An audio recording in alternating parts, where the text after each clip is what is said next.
चिन्मकरन्दाय भक्तजनमानस निवासाय श्रीरामचन्द्राय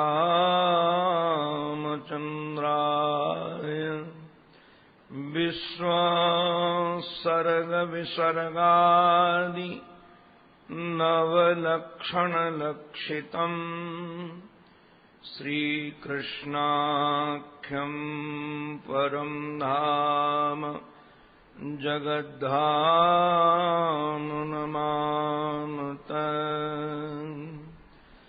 अखण्डानन्दबोधाय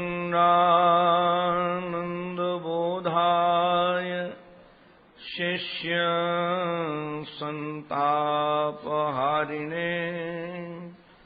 सच्चिदानन्दरूपाय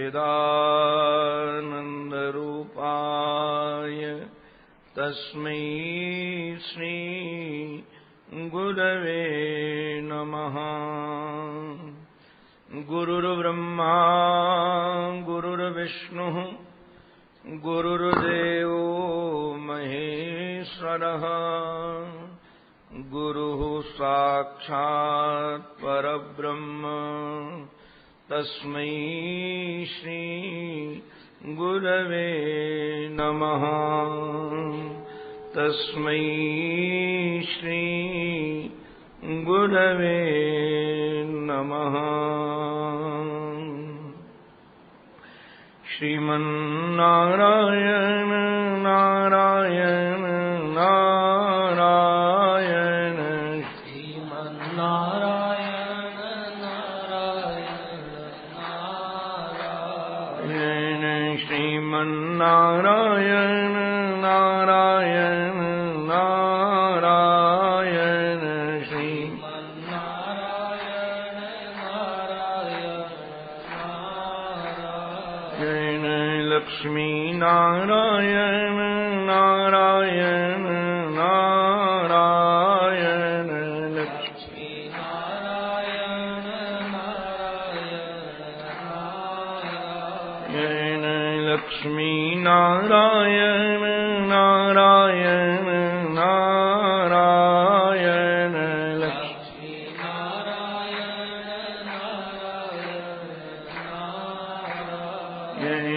श्रीमन्नारायण नारायण नारायण श्रीमन्नारायण नारायण नारायण सद्गुरु नारायण नारायण नारायण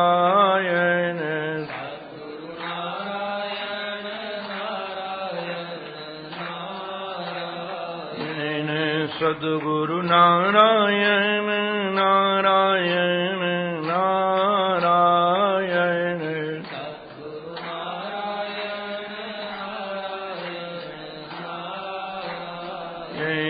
श्रीमन्नारायण नारायण नारायण श्रीमन्नारायण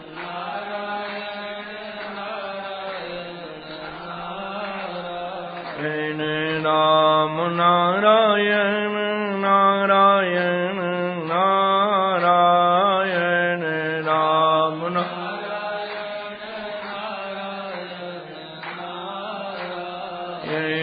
राम नारायण नारायण नारायण राम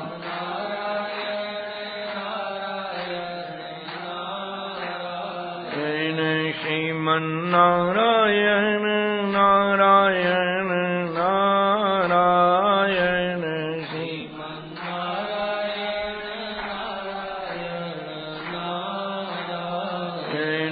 कृष्ण नारायण नारायण नारायण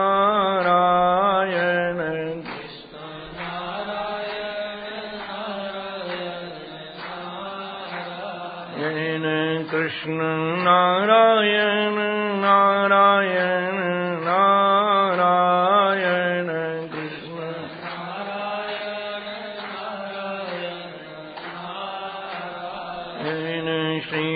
श्रीमन्नारायण नारायण नारायण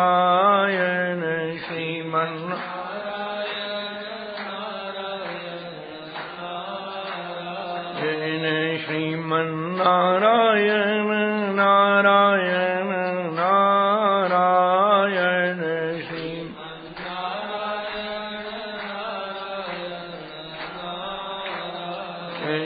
श्रीमन्नारायण नारायण नारायण श्रीमन्नारायण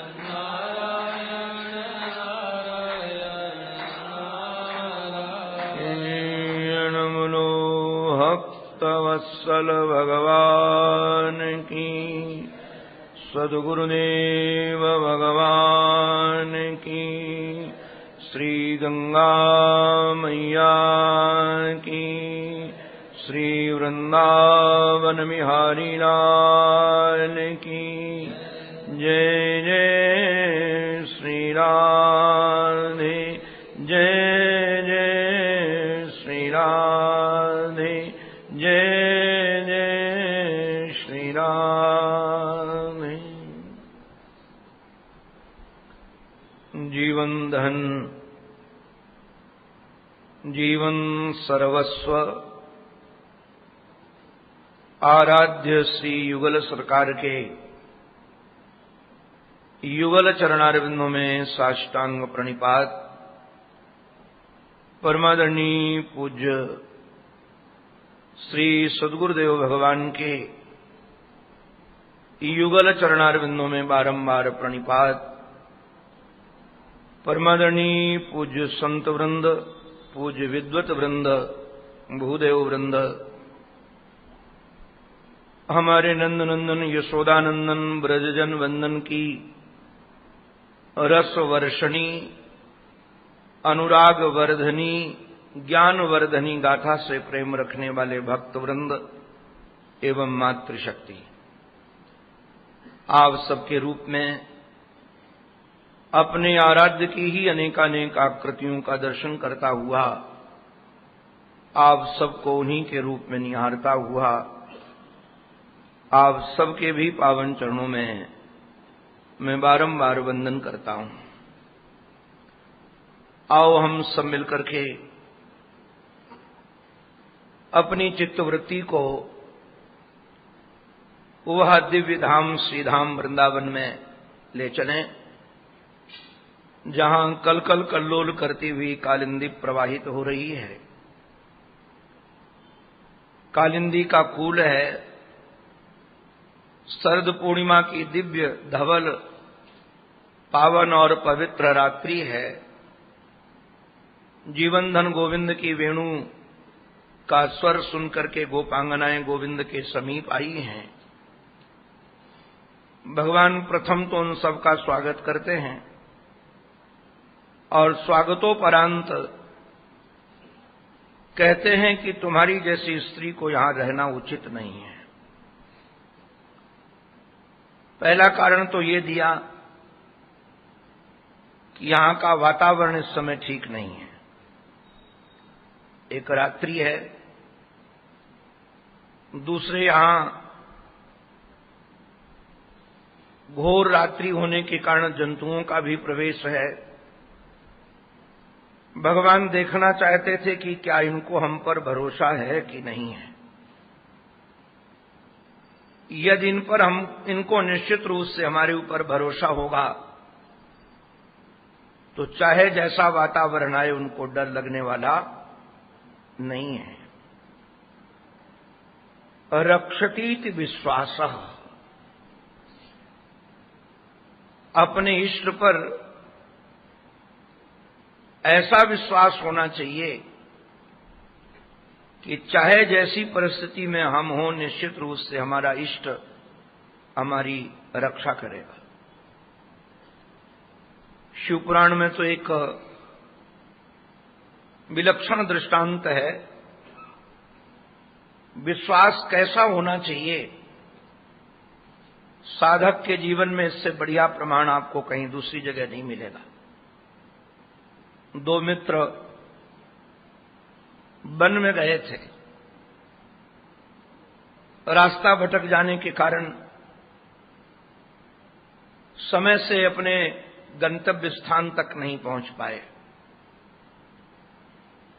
दोनों मित्र बहुत थक गए। थकने के बाद निर्णय लिया कि भाई विश्राम तो आवश्यक है, किंतु यदि दोनों एक साथ विश्राम कर जाएंगे तो हो सकता है कोई जंगली जानवर अपने ऊपर हमला कर दे और हम अपनी रक्षा न कर पाएं। तो एक सोए और एक जागे। दोनों ने आपस में समझौता कर लिया। एक मित्र दूसरे मित्र के गोद में ही सर रखकर सो रहा था। इतने में रात्रि में एक स्वप्न, जगत का जैसा जगत ऐसा लगा। चांदनी रात है और सामने से एक विषधर सर्प दौड़कर आ रहा था। जगे हुए मित्र ने उस सर्प को रोक करके कहा, खबरदार जो तुम यहां पास में आए। उसने कहा, हमको इसका खून निकालना है, खून पीना है। मित्र ने कहा कि तुमको खून पीना है ना, क्यों खून पीना है? बोले, इसने हमारा खून पिया था, इसलिए उसका बदला हमको लेना है।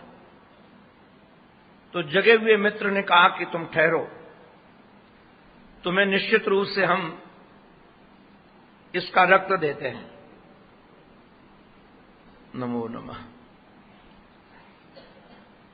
और जगे हुए मित्र ने अपने पैंट की जेब से या धोती के फेट से चाकू निकाली और सोए हुए मित्र के गले की एक नस में चाकू लगाई। और जैसे चाकू लगी तो सोया हुआ मित्र जग गया। किंतु जैसे जगा तो उसकी आंखों के सामने दिखा क्या कि चाकू मित्र के हाथ में है। तो उसने आंखें बंद कर ली, कोई प्रतिक्रिया नहीं की। उसने पत्ते में एक रक्त लेकर के सर्प को दे दिया। सर्प ने पी लिया और चला गया। बाद में जगे हुए मित्र ने सोए हुए मित्र से कहा कि तुम्हारी जब नींद खुली और तुमने हमारे हाथ में चाकू देखी, तुम्हें डर नहीं लगा? उसने कहा कि जब पीड़ा हुई, नींद खुली, तो भय तो लगा कि हुआ क्या, किंतु जैसे मैंने आपके हाथ में चाकू देखी तो निर्भय हो गया कि मित्र के हाथ में चाकू है, वो हमारा कभी अमंगल कर नहीं सकता है। ऐसा विश्वास, ये सारा काल, सारा समय, सारा संसार हमारे प्यारे के हाथ में ही है। रक्षतीत विश्वास। आपको क्या कहें, रामचरित अपने वाल्मीकि रामायण में भगवान श्री राघवेंद्र सरकार का ये वाक्य स्मरण रखने लायक है। सकृत देव प्रपन्नाय तवास्मीति च याचते। सकृत देव एक बार, सकृत माने एक बार, सकृत देव प्रपन्नाय तवास्मीति च याचते अभयम सर्वभूतेभ्यो ददामि एतद व्रतम मम। ये भगवान का डिमडिम घोष है जी। एक बार कोई आकर के कह दे कि हम तुम्हारे हैं, तवास्मीति, तो गोपियां तो कितनी बार कह चुकी हैं कि हम तुम्हारी हैं।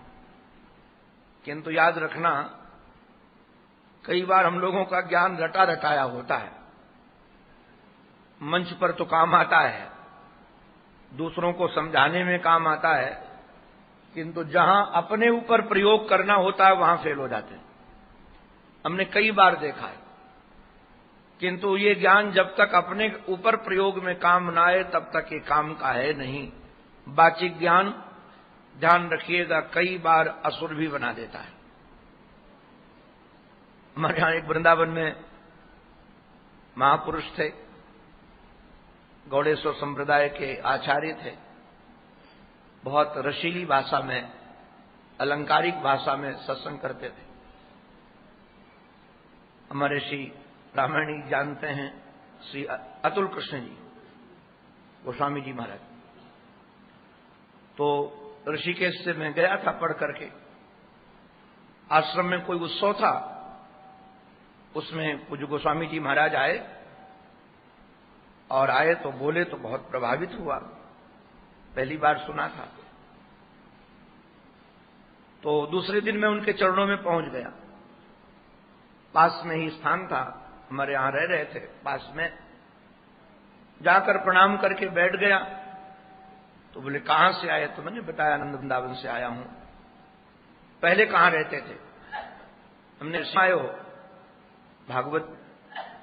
तो पहले क्या पढ़ा? मैंने बताया कि आश्रम में ब्रह्मसूत्र, पंचदशी उपनिषद हूं।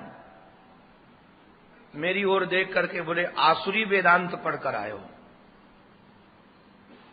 मेरे से कहा आसुरी वेदांत पढ़कर आए हो, तुम भागवत के अधिकारी नहीं हो। बहुत पीड़ा हुई हमें, किंतु महापुरुषों की सेवा में रहा हूं, इसलिए जवाब देने की आदत नहीं है। नहीं तो जवाब दे सकते थे, किंतु मुझे लगा कि जिन महापुरुष के चरणों में मैं श्रद्धा से परिपूर्ण होकर आया हूं, और यदि एक वाक्य हमारे मन के अनुकूल नहीं हुआ और हम उनके सामने उच्छृंखलतापूर्ण वाणी बोलने लगे, तो ये निश्चित रूप से हमारी वंश परंपरा पे ही एक प्रश्न चिन्ह है। हमारा व्यवहार हमारे पूर्वजों को बताता है। हम कहां रहते हैं, किनके साथ उठते बैठते हैं, उसका वह निश्चित रूप से परिचालक है और परिचय देने में वह सहयोगी है। प्रणाम करके चला आया, उसके बाद फिर कभी जाना नहीं हुआ। जब वो आते थे तो सम्मान करता था, मिलता था। किंतु बाद में जब मैंने सप्तम स्कंद पढ़ा, और सप्तम स्कंद में पढ़ करके मैंने देखा कि जब हिरण्याक्ष का वध हो गया, नारद जी महाराज ने सुनाया है, तो हिरण्यकश्यप ने अपनी मां को और अपनी पुत्रवधू को और अपने बच्चों को जो प्रवचन किया है, आप लोग सुनेंगे तो कहेंगे इससे बढ़िया वेदांत का प्रवचन कोई हो नहीं सकता है। और एकदम प्रमाणिक बातों का वर्णन किया है, शास्त्रीय बातों का प्रतिपादन किया है। सारे दृष्टांत शास्त्रीय हैं और उसका प्रतिपादन शास्त्रीय है। किंतु जरा विचार कीजिए, भाषा शास्त्री है, प्रतिपादन शास्त्री है, किंतु क्या जीवन शास्त्री है? वही जो महाराज वर्णन करता था कि निश्चित रूप से ये संसार स्वप्नवत है, जिसका जन्म हुआ है उसकी मृत्यु निश्चित है, किंतु अपने शरीर को अमर बनाने के लिए प्रयास किया कि नहीं किया? जो प्रवचन, जो भाषा केवल दूसरों को समझाने के लिए हो, अपने लिए न हो, उस समय मुझे लगा कि सचमुच में वो आसुरी वेदांत ही कहा जाएगा। आसुरी वेदांत का अभिप्राय, असुर लोग वेदांत का प्रयोग दूसरे के लिए करते। वो पूज्य पंडित जी महाराज सुनाते थे कि एक सज्जन उनके पास गए, उन्होंने कहा हम और हमारे राम जी में ज्यादा फर्क नहीं है, हम दोनों एक हैं। तो कहा कैसे एक हो? बोले वो भी मर्यादा पुरुषोत्तम है और भी मैं भी मर्यादा को मानता हूं, किंतु बस फर्क इतना ही है कि राम जी स्वयं मर्यादा में रहते हैं और हम दूसरों को मर्यादा में रखना चाहते हैं। फर्क इतना ही है। अधिकतर लोग स्वयं को स्वतंत्रता चाहते हैं कि हम बोलने में स्वतंत्र रहें, वर्तने में स्वतंत्र रहें, किंतु दूसरे लोग धर्म का आचरण करें। आपको बताएं, इस दुनिया में जितनी सत्य की मांग है, धर्माचरण की मांग है, उतनी किसी दूसरे की है ही नहीं। आप कहोगे कि महाराज ऐसा नहीं है, किंतु अनुभव कीजिएगा, झूठ बोलने वाला व्यक्ति भी सामने वाले से चाहता है कि नहीं कि हमसे सत्य बोले। आप जरा विचार कीजिएगा, रामचरितमानस में भगवान शिव के सामने सती मैया ने झूठ बोल दिया, एकदम खुली झूठ बोली। कछु न परीक्षा लीन गुसाई, कीन प्रणाम तुम्हारी नाई। जब भगवान शंकर ने मन मन प्रतिज्ञा कर ली, और प्रतिज्ञा करने के बाद जब उनको लगा कि कुछ गड़बड़ तो है, तब क्या कहती हैं कि सत्य सत्य तुम कहो बुराई, सत्य सत्य बोलो, हम असत्य बोले चलेगा, किंतु आप असत्य मत बोलो। अभिप्राय क्या है, आप कभी विचार कीजिएगा। दुनिया के लोग चाहे भले महाराज झूठ न बोले, हमें झूठ बोलने की छूट चाहिए, बस इतनी तो है ना। अच्छा, आप जरा विचार करो, जो स्वयं सदाचारी नहीं है, स्वयं जिसके जीवन में ब्रह्मचर्य नहीं है, उसके जीवन में मर्यादाएं नहीं है, किंतु अपने परिवार की, अपनी पत्नियों को, अपनी बहू बेटियों को सदाचार में रखना चाहता है कि नहीं रखना चाहता? हमने बड़े बड़े लोगों को देखा है कि न जीवन में सत्य है, न सदाचार है, न व्यापार में शुद्धि है, किंतु चाहते कि दूसरे लोग सब ठीक रहें। तो ये जो जीवन है, ये जीवन उच्च जीवन नहीं है। जीवन ये होना चाहिए कि हम धर्माचरण करें। अरे नारायण, एक इकाई सुधरेगी तो दाही अपने आप सुधर जाएगी। हम लोग दाही सुधारना चाहते हैं, किंतु इकाई नहीं सुधारना चाहते। तो मैं निवेदन इतना ही कह रहा था कि सत्य का आचरण सबको प्रिय है, तो जो भाषा, जो प्रवचन केवल दूसरों के काम आए, अपने काम ना आए, वह महाराज उतना उपयोगी नहीं है। इसलिए एक रसीली बात भागवत की कहूं मैं, मंगलाचरण में आप सब सुनते रहते हैं, सुखदेव जी महाराज के मंगलाचरण के कई श्लोक हैं। 2 श्लोक प्रारंभ में है, प्रथम स्कंद में, और लास्ट में भी है, बीच में भी है। हमारे श्री सुखदेव जी महाराज के प्रति सूत जी महाराज बहुत आदर से भरे हैं, और जिनके प्रति हम आदर से भरे होते हैं, उनकी बात बार बार उद्धृत करते हैं, उनको बार बार हम वंदन करते हैं। जिन महापुरुषों का हम बार बार नाम लें, बार बार उनकी स्मृतियां करें, तो निश्चित रूप से हमारे चित्त में उनके प्रति आदर है, आदर की अभिव्यक्ति है वो। तो मैं निवेदन कर रहा था, उसमें जब वर्णन है श्री सुखदेव जी महाराज का, ये सूत जी महाराज की मंगलाचरण की बात है, वो कहते हैं कि जन्म लेते ही जो परिव्राजक हो गए, यम प्रव्रजंत मनुपेत मपेत कृत्यम द्वैपायनो विरह कातर आजुभाव पुत्रेति तन्मयतया तरवोभिनेदुः। मैं पूरे श्लोक की व्याख्या करना नहीं चाह रहा, केवल संकेत इतना ही करना चाहता हूं। वेदव्यास जी जैसे महापुरुष, जो पुराणों के व्याख्याता हैं, वेद के विस्तार करने वाले हैं, 18 पुराणों के जो रचयिता हैं, महाभारत जैसे दिव्य ग्रंथ के प्रणेता हैं, उनके जीवन में जब पुत्रोत्पत्ति हुई और पुत्र वैराग्यशाली होकर जाने लगा तो पीछे पीछे दौड़ पड़े, पुत्र पुत्र पुत्र पुत्र। तो टीकाकार लिखते हैं कि तरवह अभिनेदु उत्तरम ददु, वृक्षों ने उत्तर दिया। वो पुत्र पुत्र पुकारते थे तो प्रतिध्वनि तो थी ही, किंतु वृक्षों ने क्या उत्तर दिया? वृक्षों ने ये उत्तर दिया, वो भी पुत्र पुत्र बोले। टीकाकार लोग लिखते हैं कि वृक्षों ने कहा कि महाराज आप तो हमारे पुत्र हो गए। वेदव्यास जी ने कहा हम तुम्हारे पुत्र कैसे हो सकते हैं, हम तो शास्त्रों के इतने बड़े विद्वान, इतने बड़े पंडित, और तुम लोग जड़ हो, जड़ से हमारी उत्पत्ति थोड़ी हो सकती है।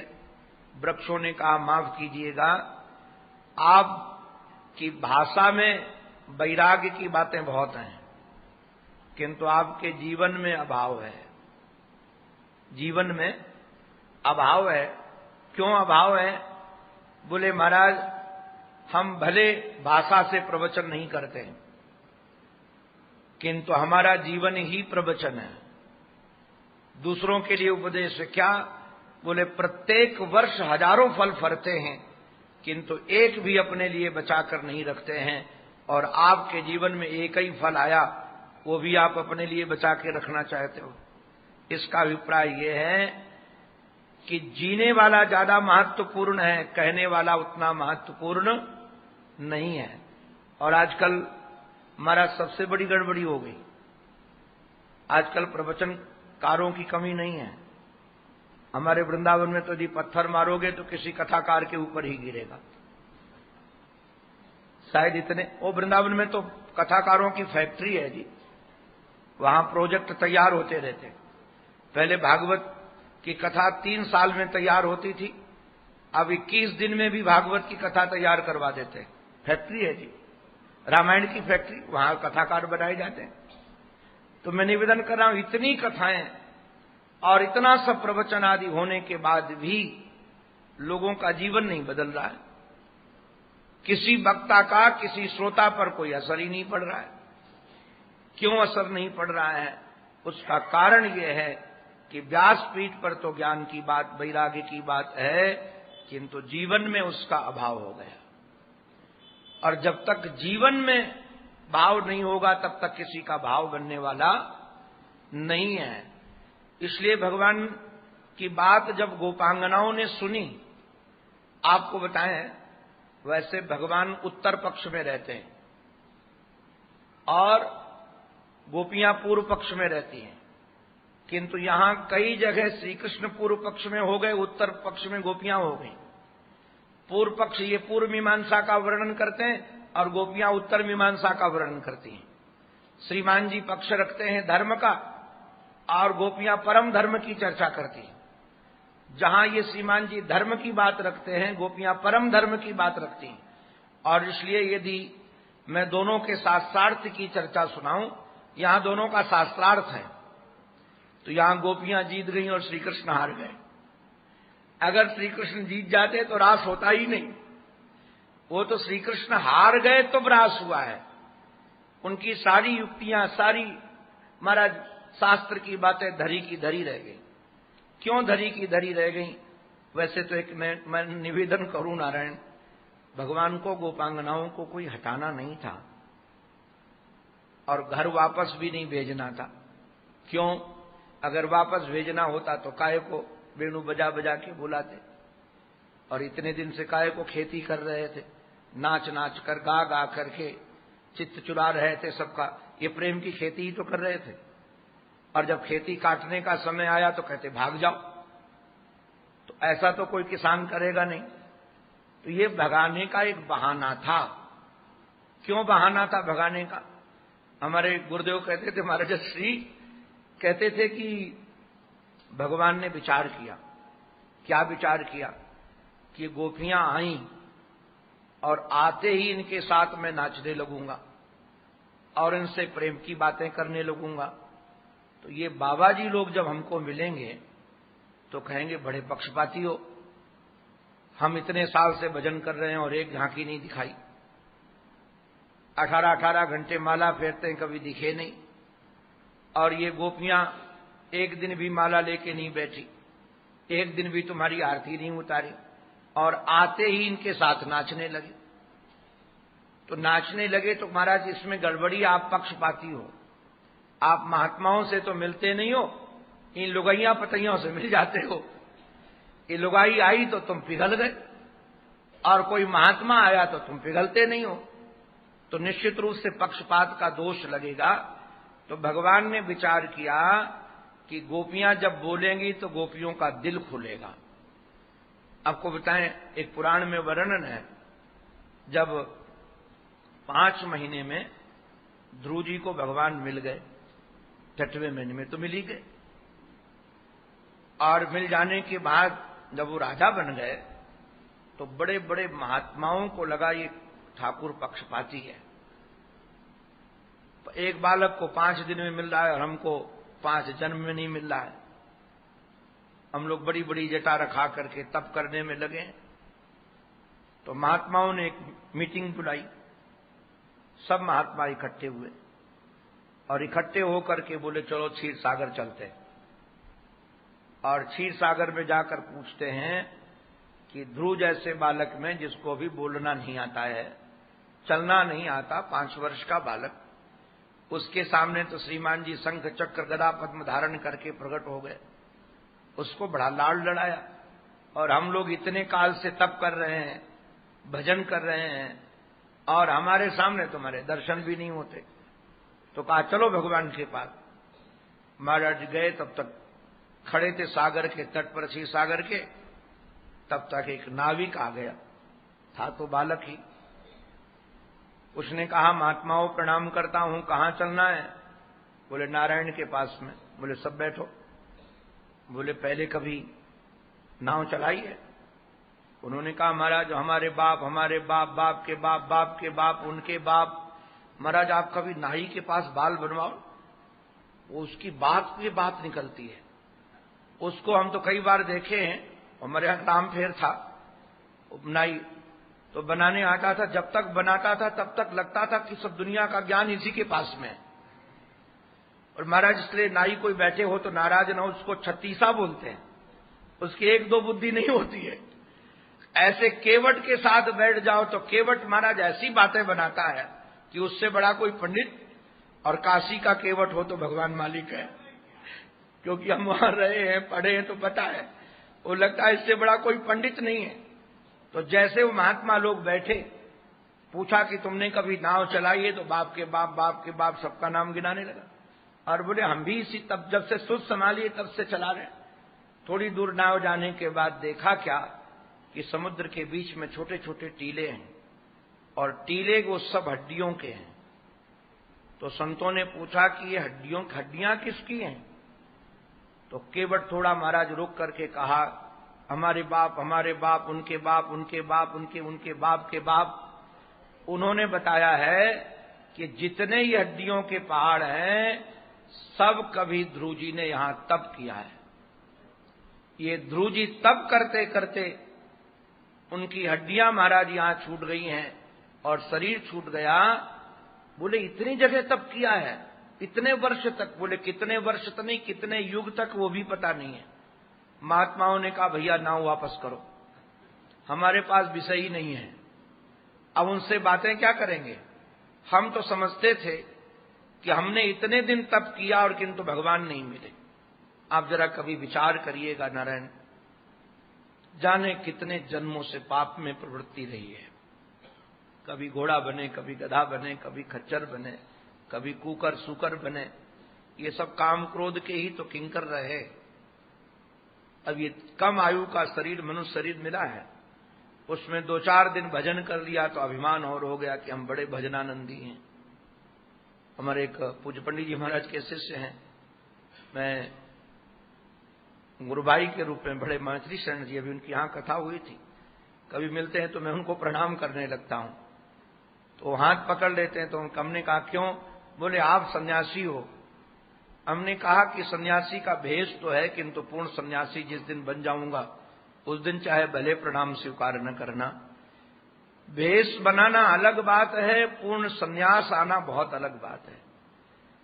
एक दो दिन कपड़े पहन लिया तो हो गया कि मैं सन्यासी हो गया, मैं विद्वान हो गया। अरे पूर्व यदि पन्ने खोले जाए तो जन्म जन्म के पाप भरे हुए हैं। 2-4 साल 2-4 महीने हमने साधना की तो भगवान से शिकायत करने लगते हैं, कितने दिन से भजन करते हैं तो हमको दिखाई नहीं पड़े, हमारी ओर निहारा नहीं, हमारी कामना नहीं पूरी की। कई लोग तो महाराज अगर उनकी कामना न पूरी हो तो भगवान में ही प्रश्न चिन्ह लगा देते हैं कि तो है ही नहीं भगवान। बोले भगवान होते तो हम इतना भजन करते हैं, हमको मिल नहीं जाते, हमको बात नहीं करते, हमारा ध्यान नहीं रखते। अरे नारायण, जितना ज्यादा गंदा कपड़ा होता है ध्यान रखना, उतना उसको ज्यादा पानी में खौलाना पड़ता है और ज्यादा बार धोना पड़ता है। हम पूज्य गुरुदेव भगवान के जिनकी सेवा में रहे उनको रोज मालिश करते थे, तो मालिश की जो कपड़ा होता था महाराज उसको 10-10 बार धोते थे तब भी तेल नहीं निकलता था। बार बार धोते थे गर्म पानी में और तेल न निकले तो लगता था कि अभी साफ नहीं हुआ है। तो मैं कई बार विचार करता था कि ये कपड़ा है, गंदा हो गया है तो बार बार धोने पर भी साफ नहीं हो रहा है, ऐसे हमारा अंतःकरण गंदा हो गया है, ये बार बार धोने पर भी जल्दी साफ होने वाला नहीं है। जब तक साफ न हो तब तक सफाई करते रहो। अब चाहे ये जन्म लग जाए चाहे वो जन्म लग जाए, जिस दिन साफ हो जाएगा तो साफ साफ बात यह है कि भगवान खोजना नहीं पड़ेगा, भगवान उसी समय वो सामने होंगे। अगर भगवान का दोष नहीं है, हमारे अंतःकरण का ही दोष है, नहीं होनी चाहिए। तो मैं निवेदन इतना ही कर रहा था कि महात्मा महाराज जी यही बात कहते थे, गुरुदेव भगवान कहते थे कि अगर गोपियों के साथ नाचने लगते भगवान तो महात्माओं को ये प्रश्न चिन्ह होता, तो कम से कम गोपियों का हृदय खुल जाए। तो जब गोपियों की लोग बातें सुनेंगे ना, उनकी स्थिति सुनेंगे, तब पता चलेगा कि हम तो केवल रंगे रंगाए बाबा जी हैं और ये बिना रंगी रंगाई भी सन्यासिनियां हैं। इसलिए भगवान ने उनसे बुलवाया। और एक और भी बात कहूं, ये बनारसी मामला है। बनारसी मामला क्या है? चरसिया न्याय होता है, चरसिया न्याय। ये चरसिया न्याय क्या है? पहले लोग कुएं से पानी निकालते थे, एक चरस होता था, वो उसमें बहुत ज्यादा पानी, जो शहर के वो लोग तो नहीं देखे होंगे, अपने राम ने तो निकाला भी है।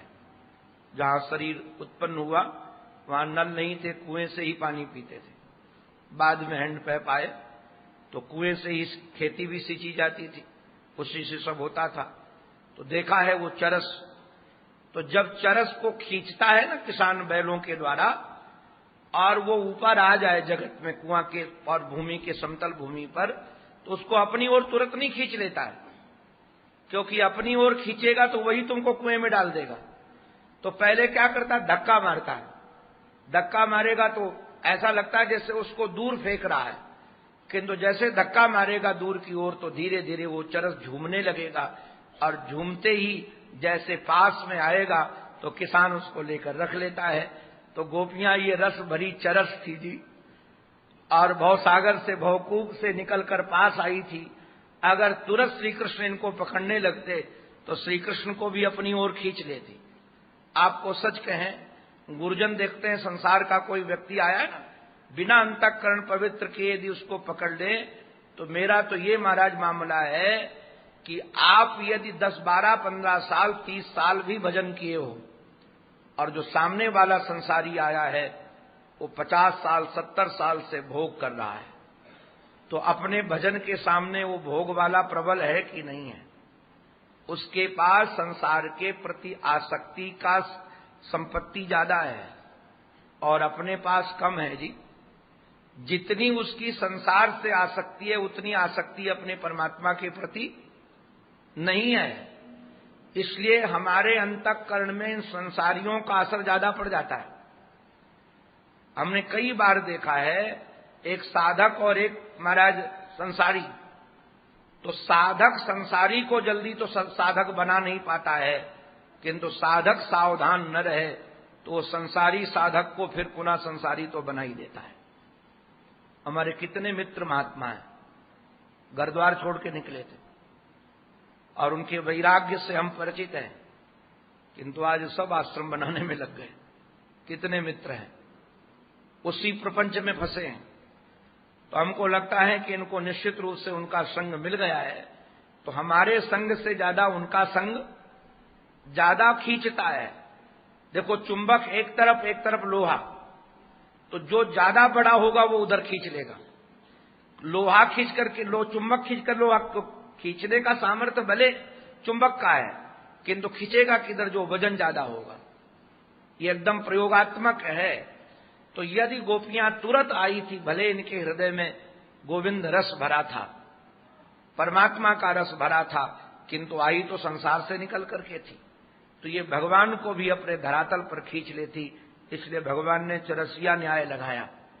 चरसिया न्याय लगाया कि धक्का मारूंगा तो जब दूर चली जाएंगी फिर पास में जैसे आएंगी ना, तो फिर खींच कर रख लेंगी, तो फिर अपने तरफ खींचने वाली नहीं है। इनको जैसे हम रखना चाहेंगे वैसे रख जाएंगी। इसलिए धर्म की बात सुना रहे हैं, इसमें और कोई बात नहीं है। भगवान ने पहले तो वन का भय दिया और फिर परिवार का भय दिया। देखो बाबू, जितना संसार के बाहर भय है उतना परिवार में भी भय है। लोग भले उनको लगता है कि परिवार में हम सुरक्षित हैं, किंतु परिवार में सुरक्षित बिल्कुल नहीं हो। और सबसे बड़ी बात यह है, जब बंधन न लगने लगे तो समझ जाना कि हमको बीमारी है। जब घर का बंधन रस देने लगे तो फिर छूटने के प्रयास कैसे करेंगे। वो एक महापुरुष सुनाते थे, भारत के प्रधानमंत्री किसी जेल में गए, तो कैदी जब सामने आए तो प्रधानमंत्री ने कहा कि हम भारत के प्रधानमंत्री हैं, आप सबकी कुछ न कुछ कामना एक पूरी कर देंगे। आपको यहां क्या क्या तकलीफ है वो बताओ। एक कैदी ने कहा कि अभी हम भी गए थे जेल में कथा करने। एक कैदी ने कहा कि महाराज यहां और तो सब व्यवस्था है, गर्म पानी नहीं मिलता है, गीजर लगवा दो। किसी ने कहा और तो सब व्यवस्था यहां है, टीवी लगवा दो, समय कटता नहीं है। किसी ने कहा कि आप कृपा करके पेपर मंगवा दो। किसी ने कहा कि दूध की व्यवस्था कर दो। सबने यही मांगा, किंतु एक व्यक्ति सामने खड़ा था, मौन हाथ जोड़े। बाद में प्रधानमंत्री ने पूछा कि तुम्हें क्या चाहिए। बोले सरकार, इस शरीर से कुछ अपराध बना इसलिए आजीवन कारावास हो गया है, आप कृपा करके इस कारागार से हमें मुक्त कर दीजिए। मुक्त हो गया वो, क्षमादान उसको मिल गया। ये दृष्टांत है। दृष्टांत क्या है इसका, दर्शन क्या है इसका। हम लोगों के सामने यदि भगवान मिल जाएं तो हमको बंधन इतने प्रिय हो गए हैं परिवार के, इसी में सुधार करेंगे। घर बढ़िया दे दो, सेवक बढ़िया दे दो, यही तो मांगेंगे। धन दे दो, किंतु क्या भगवान से मांगेंगे कि इस कैद से सदा सर्वदा के लिए मुक्त कर दो। जो भगवान इस कैद से सदा सर्वदा के लिए मुक्त कर सकते हैं, उससे हम ये मांगते नहीं हैं। कारण क्या है कि हमको अब कैद ही नहीं लग रहा है। परिवार के बंधन ही नहीं लग रहे हैं जी। और ये ऐसे बंधन हैं, इस जन्म में तो बंधन देते ही देते हैं और मरने के बाद भी बंधन देते हैं। ऐसे बंधन देते हैं, आप लोगों ने कथा में सुना होगा कि कोई सज्जन मर गए, उनके पास नारद जी आते थे और नारद जी कहते थे कि चलो भजन करो, मुक्त हो जाओ। वो मर गए, नारद जी की कृपा थी, फिर आए तो देखा घर में कुत्ते बने बैठे हैं।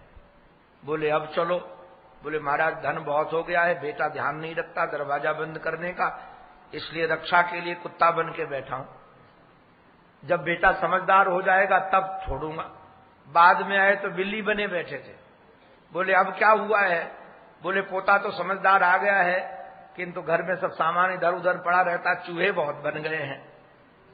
बाद में आए, लंबी कहानी में बहुत संक्षेप में सुना रहा हूं। बाद में आए तो महाराज सर्प बने बैठे थे। ये बंधन, राग का बंधन इतना खतरनाक है। आपको नारायण मेरी अनुभूति कहूं, शरीर से कोई दुश्मनी करे, उससे दुश्मनी नहीं की जाए बहुत सरल है।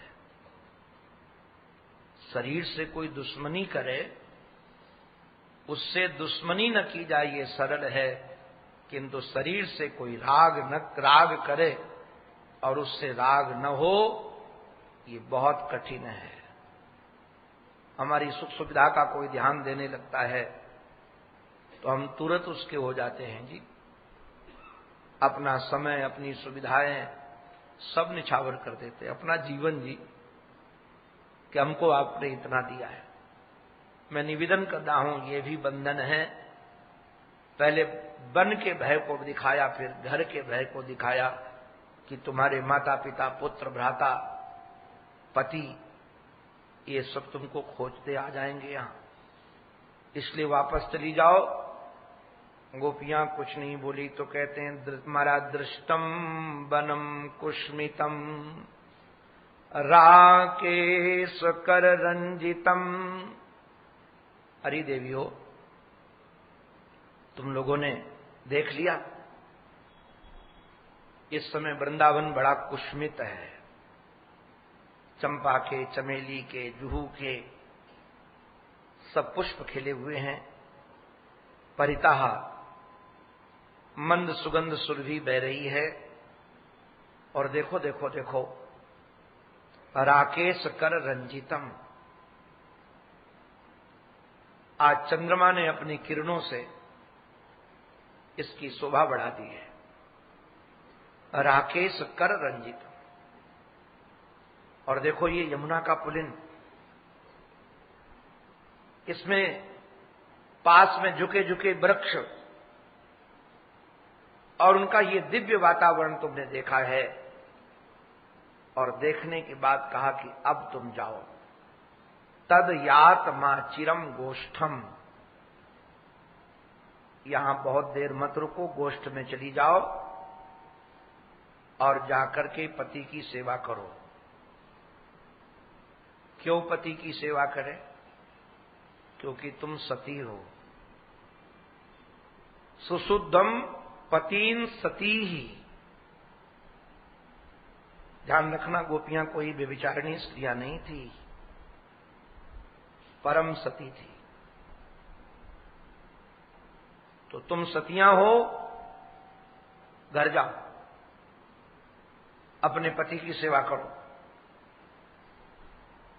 अच्छा चलो, तुमको पति की सेवा का स्मरण न रहे तो कम से कम ध्यान दो। कृंदंति वत्सा बालाश्च तान। हरि देवियो, जिन छोटे छोटे बालकों को तुम रोता छोड़ा ही हो, दूध पिला रही थी जी, और उनको आंगन में वैसे पटक कर चली आई। मां हो मां, कम से कम मां का कर्तव्य तो निभाओ। तुम्हारे बच्चे रो रहे हैं, और जब बच्चे रो रहे होंगे तो तुम यहां नहीं रह पाओगी। मां का और बच्चे का अंतःकरण जुड़ा होता है। हजारों कोस दूर कोई बालक हो और दुखी हो, पीड़ा में हो, तो उसकी मां को पता चल जाता है, वो बेचैन हो जाती है। तुम एक मां हो और तुम्हारा यह व्यापार मां के अनुकूल नहीं है, जाओ जाओ। और एक बात और कहूं, आप लोग शायद कभी इसका अनुभव किए हों, गाय जो होती ना, गाय, गैया मैया, गैया मैया के स्तनों में जो दूध आता है वो दूध बछड़े के लिए होता है। किंतु चतुर किसान बछड़े को छोड़ता है और जैसे वो पीना प्रारंभ करता है ना, स्तन में मुख लगाता है तो उस गाय के स्तनों में दूध आ जाता है। जैसे स्तनों में दूध आता है तो किसान फिर उसको पूरा पीने नहीं देता है, उसको बांध देता है और बांधने के बाद दुग्ध दूध लेने के बाद में फिर छोड़ता है। तो लास्ट में जो दूध बचता है वो पी लेता है बछड़ा। किंतु कई गायें बड़ी चतुर होती हैं। आपको क्या कहें, गायों की सेवा की इसलिए मुझे पता है। कई गाय इतनी चतुर होती हैं कि दूध रोक कर रख लेती, ऊपर आने नहीं देती, ऊपर खींच लेती हैं। जब बछड़ा छोड़ो तो फिर पनाह आती है और महाराज फिर दूध भर जाता है।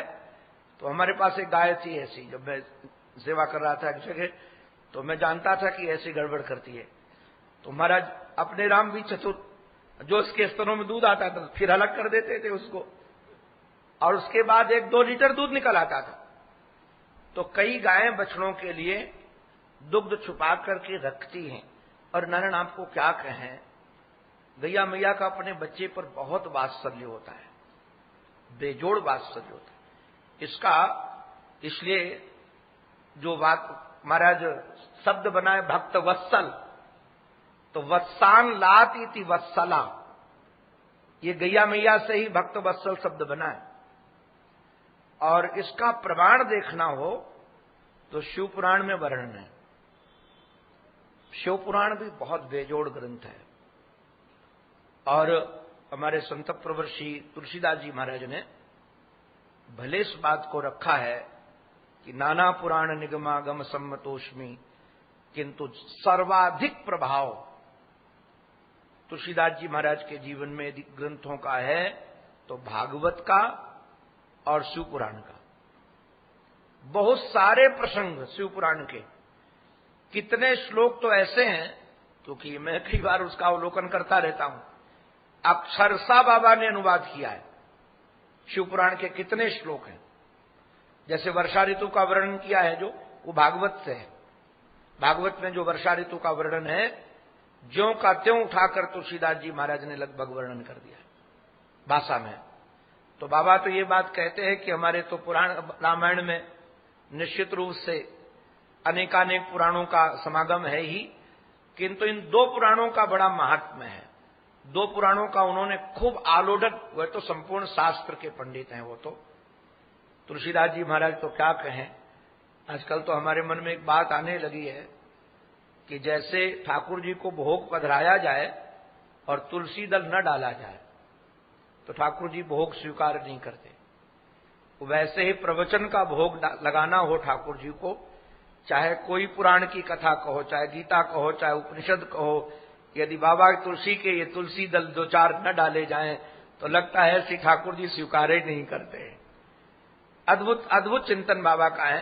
तो शिव पुराण में एक बड़ा विलक्षण दृष्टांत है ये गैया मैया का। वहां वर्णन है कि एक व्यक्ति तीर्थ यात्रा करने निकला, तो किसी कृषक के यहां वो रुका था।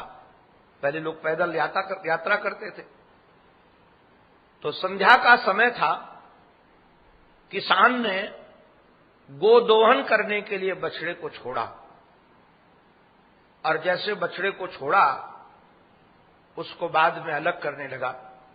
तो गैया मैया का मन भी नहीं था, बछड़ा बहुत भूखा था, जा नहीं रहा था। तो किसान ने बछड़े को बहुत मारा, बहुत घायल कर दिया। ये गाय देखती रही, उसको बहुत पीड़ा हुई। रात्रि में गैया और बछड़े की वार्ता हुई, बड़ी अद्भुत वार्ता है शिव पुराण में। वो गैया मैया ने उस बछड़े को चाटते हुए कहा कि तुमको उसने मारा है, मैं कल उसको छोड़ने वाली नहीं हूं। बछड़े ने अपनी मां को कहा कि मां ऐसा कुछ मत करना। क्यों? बोले अपने पूर्व जन्म के प्रारब्ध को ही भोग रहा हूं। कभी न कभी ये काम किया है जिससे हमारी ये पिटाई होनी ही थी। तो प्रारब्ध भोग करके उसको नष्ट करना ही बुद्धिमानी है। अब नया प्रारब्ध क्यों बनाना है?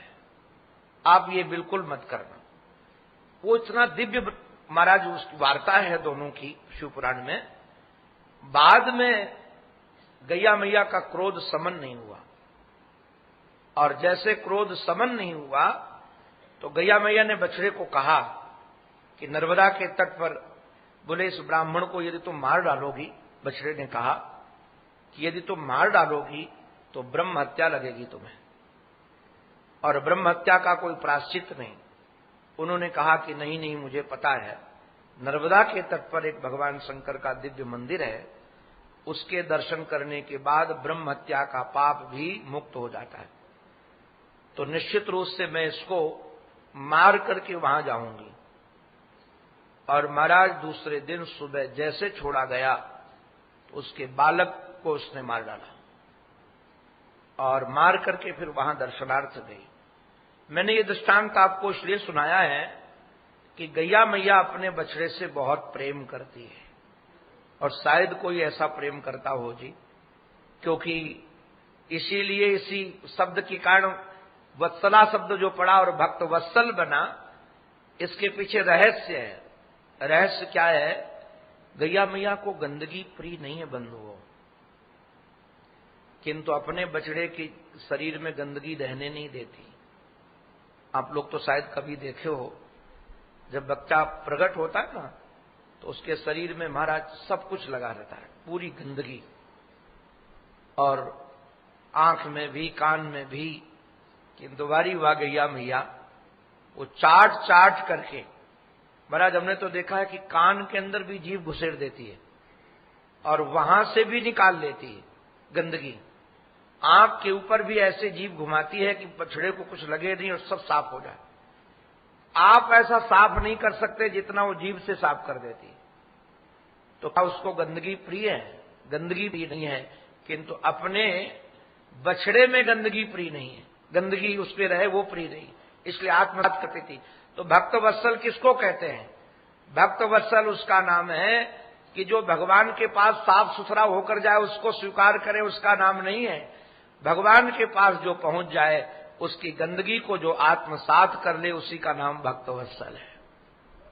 आत्मसात कर ले तो भगवान उसको स्मरण करा रहे हैं कि अरे अरे, तुमने कभी ध्यान दिया, तुम्हारे बछड़े जो भूखे भी समय रभा रहे हैं, तुम जाओ वहां, जाकर बछड़ों को दूध पिलाओ, अपने बच्चों को दूध पिलाओ, और वहां जाकर के महाराज उनका पालन पोषण करो, यहां तुमको रहने की जरूरत नहीं है। देखो देवियों, स्त्री का परम धर्म है भर्तु हमारा सुषूणाम स्त्रीणाम परो धर्मो। स्त्री का परम धर्म है कि वह पति की शुश्रूषा करे। आजकल वैसे कहने लायक नहीं है। कई बार ये बात कहने लगो तो स्त्रियां कहती हैं कि सब हमारे धर्म को बताते हुए ठन पाल लोगों के भी धर्म को बता दिया करो, कि केवल स्त्रियों का धर्म है, पुरुष का कोई धर्म ही नहीं है।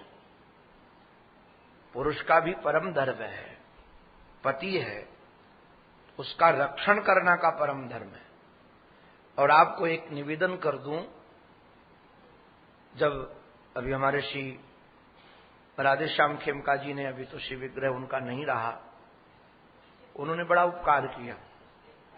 पहले हमारे यहां प्रेस से कर्मकांड के ग्रंथ नहीं छपते थे, उनके काल में कर्मकांड के ग्रंथ बहुत छपे, कई विधियां छपी।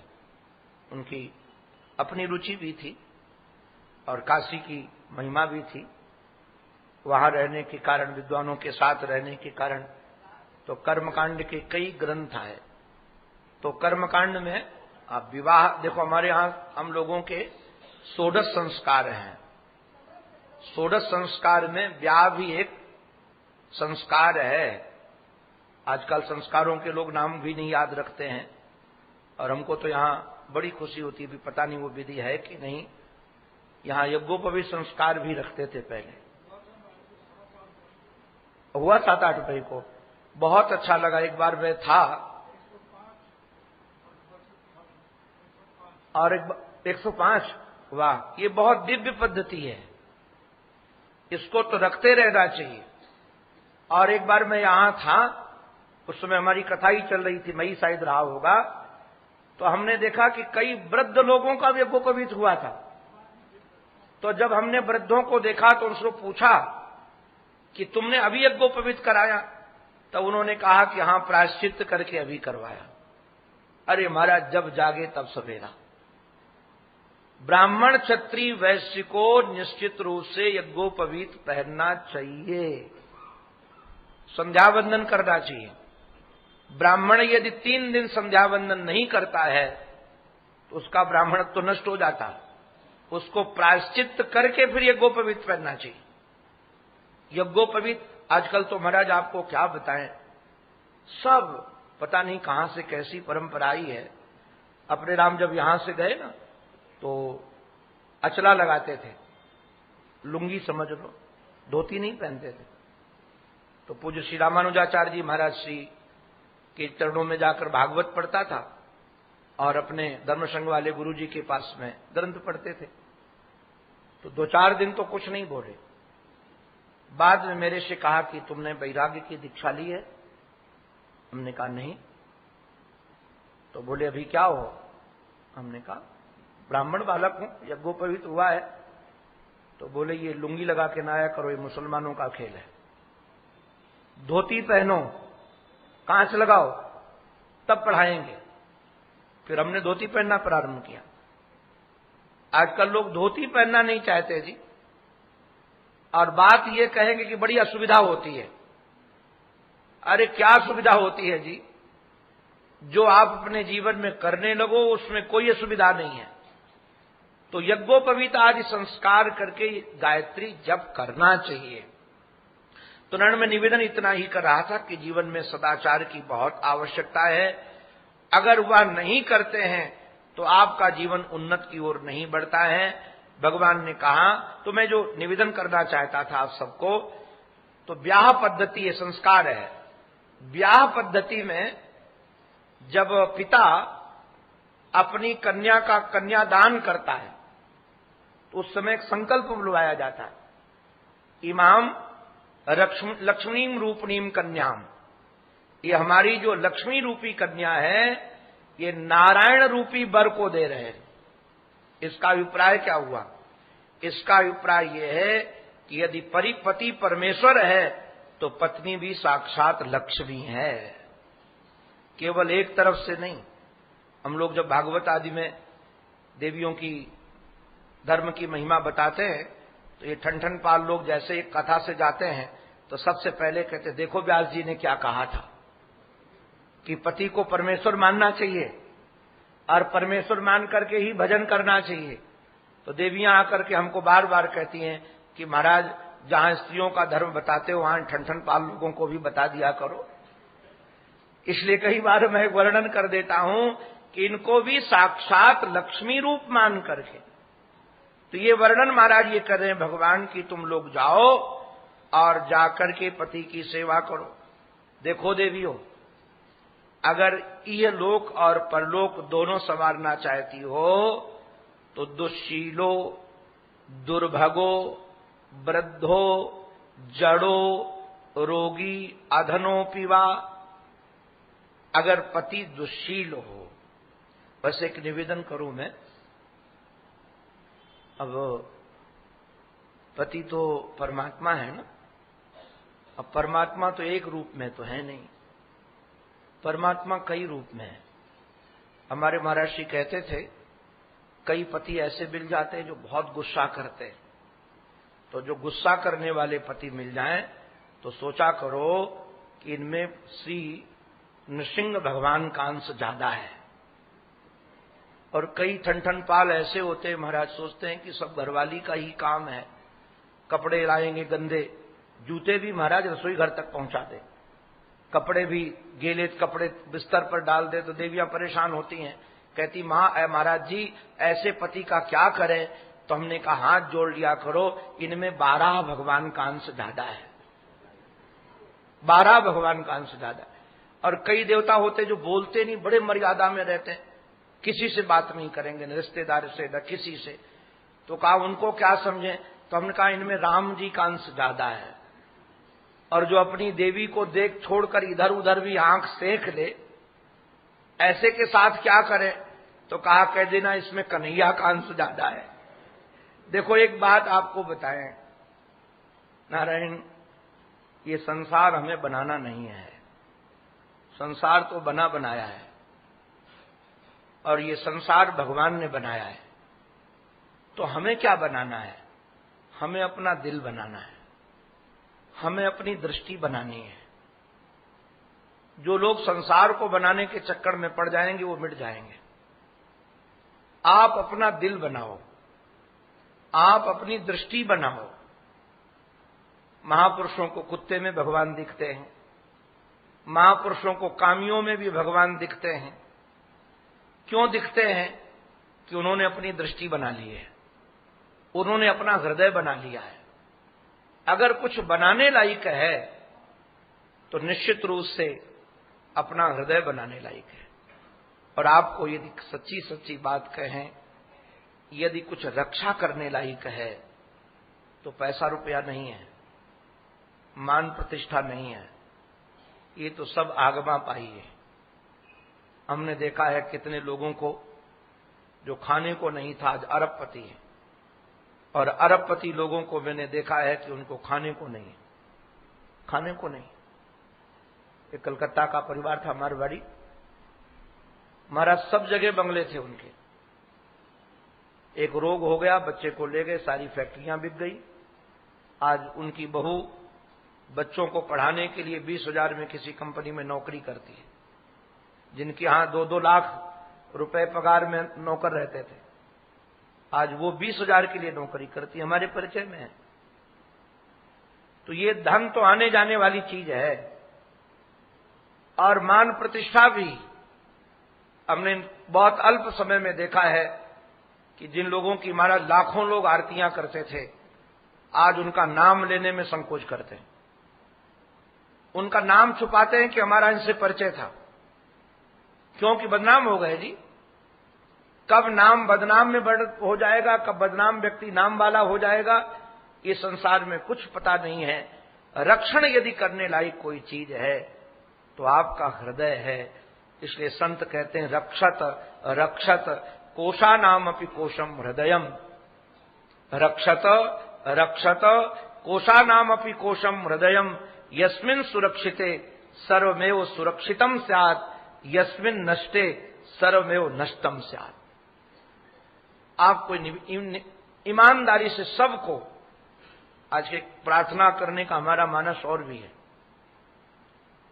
आप लोगों को मन माने तो मान जाना। एक तो ऋषिकेश बहुत दिव्य भूमि है, और उसमें से भी ये गीता भवन परम दिव्य है। इसमें कभी व्यापार नहीं हुआ है, ये सत्संग की भूमि है।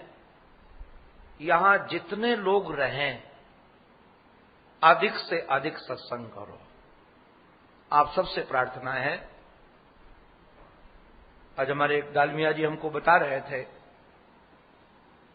कई कथाओं में तो लोग रहते ही नहीं है। अभी हम ही करके चले जाते हैं तो लोग भाग जाते हैं, ये भी नहीं होना चाहिए। महापुरुष आकर के बोल रहे हैं, करुणा कर रहे हैं, तो उनको सुनो।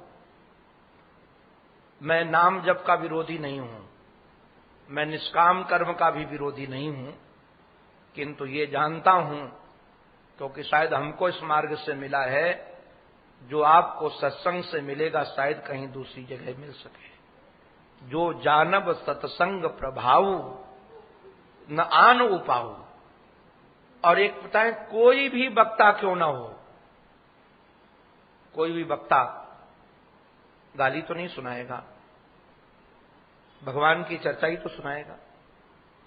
कम से कम जितनी देर वो सुनाएगा उतनी देर से राग द्वेष की चर्चा से तो बच जाएंगे।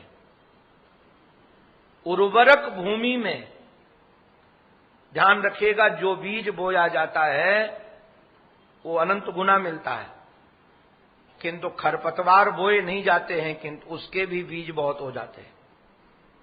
तो ये ऋषिकेश की भूमि, गीता भवन की भूमि उर्वरक भूमि है। यहां सत्संग का बीज बोगे वो भी अनंत गुना मिलेगा, और राग द्वेष का बीज बोगे वो भी अनंत गुना मिलेगा। इसलिए तीर्थ में तभी रहना चाहिए जब तीर्थ में रहने का ढंग आए। तीर्थ की भूमि बहुत महत्वपूर्ण होती है।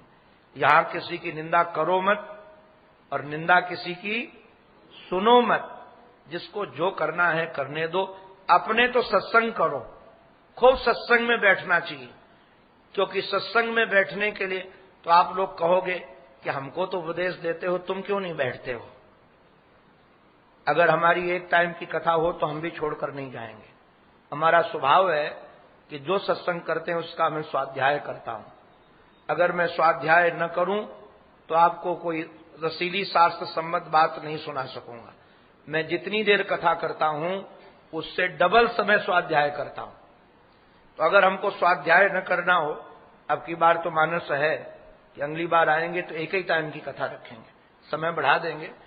तो हम भी यहां जो महापुरुष बोले उनके चरणों में बैठ करके हमको भी सुनने का अवसर मिले, और हमारा उन महापुरुषों के प्रति आदर है, गुरुभाव है, और वो निश्चित रूप से शास्त्र की ही बात तो सुनाई जा रही है। ना भी समझ में आए तो समझ जाना कि दवा का स्वाद पता नहीं चल रहा है, किंतु ये दवा निश्चित रूप से हमको स्वस्थ तो करने वाली ही है। इसलिए सत्संग पर खूब ध्यान दें। मैं निवेदन आप सबसे करूं, भगवान यही कह रहे हैं कि जिसकी सेवा में हम हैं भले दुस्शील हो, दुर्भग हो। दुर्भग माने भाग्य उसका प्रबल नहीं है। कई बार हमारा पुरुषार्थ करने के बाद भी सुख साथ नहीं देता है। प्रारब्ध प्रबल है, चाहते सुख है किंतु आ जाता है दुख। हमने देखा है कि प्रारब्ध खराब हो ना तो प्रेम से भी बोलो तो दूसरे लोग नाराज हो जाते हैं। आप भलाई करने जाओ तो लगता है कि कुछ गलती हो गई। ये प्रबल प्रारब्ध बड़ा खटखट। दुर्भग भी यदि कोई हो तब भी पति छोड़ने लायक नहीं है, वृद्ध हो तब भी नहीं, जड़ हो तब भी नहीं, रोगी हो तब भी नहीं, और धनहीन हो तब भी नहीं। जैसा भी हो उसकी सेवा में लगे रहें। और ये समझे, एक बार हमारी श्री राधेश्याम खेमका जी से वार्ता हो रही थी, ये तलाक परंपरा में कई बातों बड़े व्यथित थे। तो हम लोग चर्चा कर रहे थे नर्मदा किनारे बैठ करके।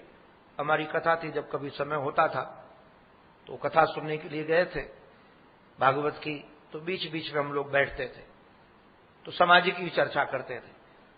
तो ये जो तलाक की परंपरा है या निश्चित रूप से धर्म से दूर जाने के कारण ही है। धर्माचरण से जो हमारी चित्त वृत्ति हट गई है उसके कारण ही आज परिवार बिखर रहे हैं। अरे नारायण, जैसा भी मिले उसको वैसे स्वीकार करके अपने जीवन को लक्ष्य की ओर ले जाएं। पति का परित्याग करना उचित नहीं है, क्योंकि लोक में भी निंदित है और परलोक भी बिगाड़ने वाला है। भगवान ने कहा, देवियों ये तो काम बिल्कुल मत करना, जुगुप्सित कर्म है और तुम सब कुल स्त्रियां हो।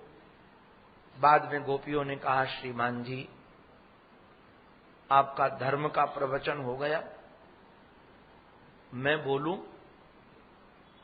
कन्या ने कहा, बोलो। बोले, ये सब जिन पतियों की सेवा की चर्चा कर रहे हो, परिवार की सेवा की चर्चा कर रहे हो, ये वाला हमारा पाठ पूरा हो चुका है। अब हम लौकिक धर्म की अधिकारिणी नहीं, अलौकिक धर्म की अधिकारिणी। भगवान ने कहा, अच्छा कैसे पता चला तुमको? बोले, हम आपसे बहुत प्यार करती हैं, प्रेम करती हैं। कन्हैया ने कहा, फिर तो मामला और गड़बड़ है। जिससे बहुत ज्यादा प्रेम हो उससे थोड़ा दूरी बना के रखनी चाहिए। क्यों? आप लोगों ने शायद सुना होगा मुहावरा, अति मिठास में कीड़े पड़ते हैं। आप जरा कभी ध्यान देना, ये जितने दुश्मन लोग हुए आज हैं हमारे, भगवत कृपा से हमारा तो कोई नहीं है, किंतु यदि हैं तो कभी विचार करना ये सबसे ज्यादा हमारे नजदीकी हुए होंगे। जिनसे हम बहुत प्रेम करते हैं, कभी वही हमारा विरोधी बन जाता है। इसलिए हमको तो हमारे आराध्य गुरुदेव का एक वाक्य बहुत अच्छा लगता है। गुरुदेव कहते थे, हटो मत सटो मत। हटकर कहां जाओगे? रहना तो संसार में है, किंतु सटना भी नहीं है। इतना न सट जाओ कि दुनिया बाद में मिलने का भी अवसर न रहे। कई बार कोई बात होती तो हम हाथ जोड़कर कह देते हैं किसी को, अब ज्यादा मत बढ़ाओ, कम से कम किसी मोड़ पर हम आपको मिलें तो प्रणाम तो कर सकें, किसी मोड़ पर मिले तो आपके साथ वार्ता तो हो सके, कहीं आपको हमको देखकर मुंह फेरने का मन न हो जाए। इसलिए अब थोड़ी दूरी बना ली जाए, प्रेम से दूरी बनाई जाए। तो मैं निवेदन कर रहा था, भगवान ने कहा, श्रवणात् दर्शनात् ध्यानान्मयी भावोनु कीर्तनात् न तथा सन्निकर्षेण प्रतियात ततो गृहान। देवियों, एक काम किया करो। भगवान ने काम किया करो तो गोपियों ने कहा, क्या काम करूं? बोले, काम करो, घर और कथा सुना करो। श्रवणा, कथा सुनने से और पीड़ा बढ़ती है, कंठा बढ़ती है। तो बोले, अच्छा, जब मैं गाय चराए करके आया करूं तो दर्शनात्, खड़ी होकर दर्शन कर लिया करो। हम गाय का चरा कराएंगे तो दूर से दर्शन कर लो। महाराज, कई बार हम कई देखते, लोग कहते थे मिलने का समय नहीं मिलता, आपके पास नहीं बैठ पाते। मैं कहता हूं 1.5 घंटा यहां कथा करता हूं, 2 घंटे वहां कथा करता हूं। कथा में बैठे हो तो हमारे पास ही तो बैठे हो, और कौन सा सन्निकर्ष चाहिए जी? ये वार्ता, ये बैठना सर्वोत्तम है। एकांत में बैठना कोई सर्वोत्तम नहीं है उतना। अरे यहां बैठना उत्तम है। तो भगवान ने कहा कि हमारी कथा सुन लिया करो, हमारे दर्शन कर लिया करो। बोले, महाराज, दर्शन से भी पेट नहीं भरता है, आपके चाहे कितने दर्शन करें लगता है और चाहिए और चाहिए और चाहिए। अरे भगवान ने कहा, मेरे पास एक गुप्त मंत्र है, मैं बता देता हूं, वो कर लिया करो। बोले, क्या करूं? आंख बंद करो और सुबह से शाम तक जो जो हमारी लीलाएं देखी उसका ध्यान किया करो। कहा, ध्यान किया करो। ध्यानात्, गोपियों ने कहा, ध्यानवान में हमारा मन नहीं लगता है, ये बाबा जी लोगों को सुनाओ कि ध्यान किया करो। तो कहा कि एक काम किया करो, हमारा कीर्तन कर लिया करो। भावोनु कीर्तनात्, नाम लेकर के कीर्तन किया करो। हमारे महर्षि कहते थे, गोपी ने बढ़कर के कन्हैया के मुख में हाथ रख दिया और कहा, श्रीमान जी, तुमने अब हमको कीर्तन करने लायक भी नहीं रखा, अब हम कीर्तन करने लायक नहीं रही। बोले, क्यों? बोले, हमारा आपका संबंध जो ऐसा बन गया। क्या संबंध बन गया? देखो, आप लोग जानते हो, कुछ ऐसे संबंध है जिनमें नाम नहीं लिया जाता। आजकल तो इसकी मर्यादा चली गई जी, बिना नाम लिए लोगों का पेट नहीं भरता। इसलिए गुरोर नाम आत्म नाम ज्येष्ठ पुत्रस्य च, अपने गुरु का नाम नहीं लेना चाहिए बार बार। संकेत करो, बड़े बेटे का नाम नहीं लेना चाहिए और अपना नाम भी नहीं लेना चाहिए। पति का नाम नहीं लेना चाहिए, पत्नी का नाम नहीं लेना चाहिए पति को। अगर आप कल्याण चाहते हो तो ये करो। तो बोले, अब हमारा आपका संबंध ऐसा हो गया है कि जिसमें नाम नहीं लिया जा सकता। अब कौन सा संबंध है आप लोग जान जाना। और बिना नाम के आपका कीर्तन कैसे होगा? वो हमारे एक महात्मा सुनाते थे कि व्यास जी श्री कृष्ण गोविंद हरे मुरारे हे नाथ नारायण वासुदेव संकीर्तन करवाते थे। हमने बहुत व्यासों की कथा सुनी है, वो सुनाते नहीं है सब बातें, क्योंकि टाइम भी नहीं होता और मूल से कहां जाए। तो एक देवी जी थे, उनके पति का नाम था वासुदेव। तो जब कीर्तन करती थी ना, तो कहती थी, श्री कृष्ण गोविंद हरे मुरारे हे नाथ नारायण लल्लू के पापा मुरारे। अरे भाई, भगवान का नाम किसी की देवी का पति का नाम हो तब उसका भगवान के निमित्त नाम ले लेना चाहिए। ये नहीं कि नाम ही नहीं लेंगे। अरे विष्णु सहस्त्र नाम में तो भगवान के नाम है जी। हां, पति को बुलाने के लिए पति का नाम मत लो। अब जरा विचार करो किसी देवी का नाम राधा रानी हो तो काशी किशोरी जी का नाम वो कभी लेगा ही नहीं। श्री किशोरी जी का नाम तो रोज ले जी, उसमें कोई दिक्कत है, उसके निमित्त न ले। फिर उन्होंने कहा हमारा आपका वैसा संबंध नहीं रहा जिसमें नाम लिया जाता है, इसलिए हमसे संकीर्तन होने वाला नहीं है। तो भगवान ने कहा देखो न तथा सन्निकर्षेण, हमारा समी सामीप्य मत पाओ, प्रत्यात ततो गृहान, तुम लोग घर चली जाओ। इस स्वर में थोड़ा एक बात कहें, बात कोई भी क्यों न हो, किंतु कहने के ढंग से उसकी अभिव्यक्ति से अर्थ बदल जाता है। और जो प्रेम करता है ना, वो स्वर पहचानता है। कई बार मीठी बात भी कड़वी लगती है क्योंकि कहने के ढंग ठीक नहीं है, और प्रेम में कड़वी बात भी मीठी लगती है।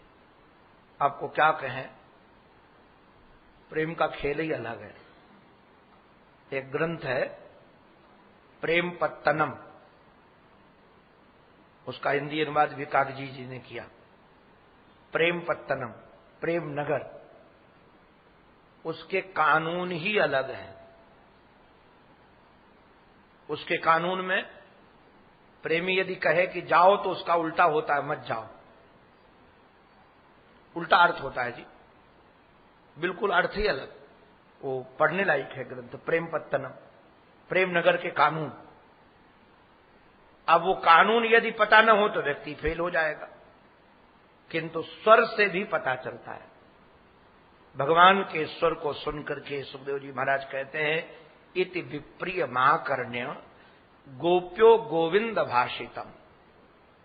ये गोविंद भाषितम का अभिप्राय क्या है, संयमी पुरुष का भाषण।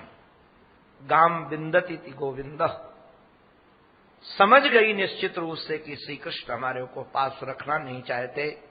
भग्न संकल्प, उनका संकल्प भग्न हो गया। गोपियां रोने लगी और रोते रोते अपने दिल की बात दिलदार के सामने रखी है। उसी का नाम है प्रणय गीत। प्रणय गीत का मैं बहुत विस्तार तो नहीं करूंगा क्योंकि पिछले सत्र में विस्तार हुआ था। कल प्रणय गीत की लगभग पूरी चर्चा ले लेंगे और फिर हम लोग यात्रा गोपी गीत की ओर करेंगे, क्योंकि इस पिछले सत्र में प्रणय गीत की संपूर्ण चर्चा टीकाओं को लेकर हो चुकी है। तो मैं चाहता हूं कि गोपी गीत के कुछ रसीले भाव, जो दिव्य है गीत, उसकी चर्चा आपके सम्मुख रख सकें। अंत में अपने आराध्य के पावन चरणों में हमारी यही प्रार्थना, हमारी मति, हमारी रति, हमारी गति एकमात्र आराध्य के चरणों में बनी रहे। इसी प्रार्थना के साथ ये उनकी वाणी उन्हीं के पावन पवित्र चरणारविंदों में समर्पित। बोलो भक्त वत्सल भगवान की, सद्गुरुदेव भगवान की, श्री वृंदावन बिहारी लाल की जय। जय श्री राधे, जय जय श्री राधे, जय जय श्री राधे।